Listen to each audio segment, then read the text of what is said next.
Hello, xin chào các bạn đã quay trở lại với review 5 phút. Ở cuối tập 82, sau khi lên thuyền đi tới tổ địa của tộc Kim Ô, Thạch Hạo cùng đồng đội của mình đã gặp phải rắc rối khi những cái xác khô liên tục lao tới. Tuy vậy, bằng vào sức chiến đấu mạnh mẽ, Thạch Hạo rất nhanh đã vượt qua được trở ngại đó. Và cuối cùng, sau quãng đường dài, mọi người cũng tới được nơi thần thụ Thái Dương tọa lạc. Tuy vậy, muốn vào bên trong đó, mọi người phải vượt qua một gốc cổ thụ thiết huyết. Bởi thế, một cuộc chiến đã nổ ra. Và trong cơn thịnh nộ của mình, Thạch Hạo đã cầm chiến kích và chém nó tơi tả. Tuy vậy, ngay khi vượt qua được sự ngăn cản của cổ thụ thiết huyết, một đám tôn giả lại đột nhiên xuất hiện. Ngay sau đó, cuộc chiến nổ ra, vì để giữ chân cho Thạch Hạo, những vị thiếu niên thiên tài đã phải lao vào chiến đấu với đám tôn giả kia. Còn Thạch Hạo cầm thế giới của báu trong tay, anh ấy cũng nhanh chóng lao về phía thần thụ Thái Dương. Thế nhưng, trong lúc chiến đấu đó, Thạch Hạo lại vô tình bị rơi xuống một dòng nước màu đỏ cam ở dưới gốc của thân thụ. Tuy vậy, chỗ tốt lại một lần nữa đến với Thạch Hạo. Lúc này đây, Thạch Hạo khoanh chân ngồi xuống và ngâm mình trong dòng nước có màu đỏ cam.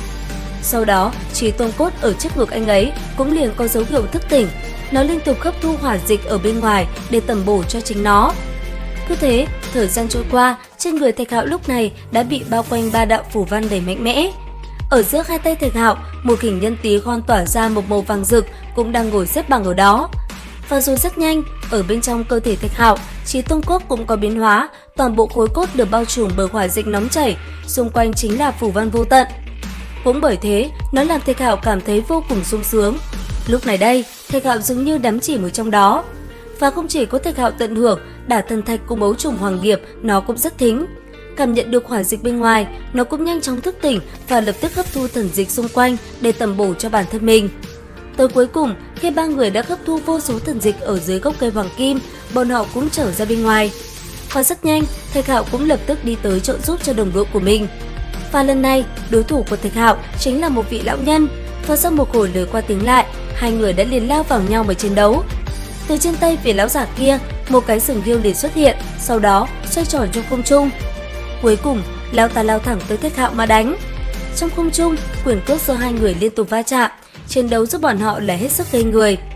Tuy vậy, tới cuối cùng, vị lão giả kia vẫn không thể chiến thắng được Thạch Hạo. Không những thế, sừng hiêu trên tay lão ta còn bị Thạch Hạo đoạt mất, thật là xui xẻo. Thế nhưng, ngay sau đó, một vài vị lão nhân khác đã xuất hiện. Tuy vậy, bọn họ cũng không dám làm gì Thạch Hạo, chỉ dám đấu khẩu mà thôi.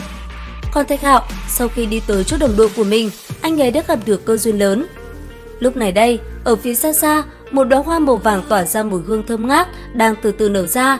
Ở trung tâm của nó, một quả cầu nhỏ đột nhiên xuất hiện. Chứng kiến chuyện này, tất cả mọi người đều nín thở theo dõi.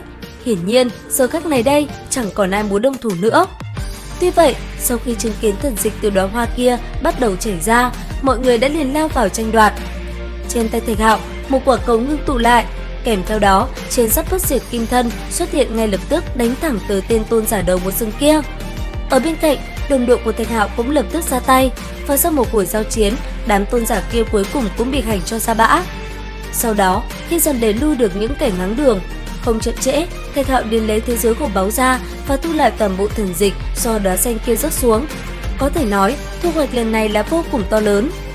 Tiếp đến, khi đã lấy được thần dịch, Thạch Hạo cùng đám tôn giả kia lại tiếp tục giao chiến. Thế nhưng lần này, chỉ một cái búng tay nhẹ thôi, vô số ánh sáng từ trên trời cao đã phóng thẳng xuống phá vỡ đi công kích tới từ đám người kia, làm bọn họ cảm thấy kinh ngạc vô cùng. Tuy vậy, đang trong lúc bọn họ chiến đấu ác liệt, đóa hoa kia lại một lần nữa hấp dẫn sự chú ý của bọn họ.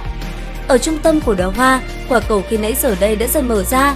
Ở trung tâm của nó, một thân ảnh hình người tỏa ra một màu vàng chói lóa dần xuất hiện. Sau đó, nó dần dần trở nên đậm hơn. Cuối cùng, sau một đoạn thời gian biến đổi, nó đã hóa thành một cô gái có dung mạo tuyệt trần.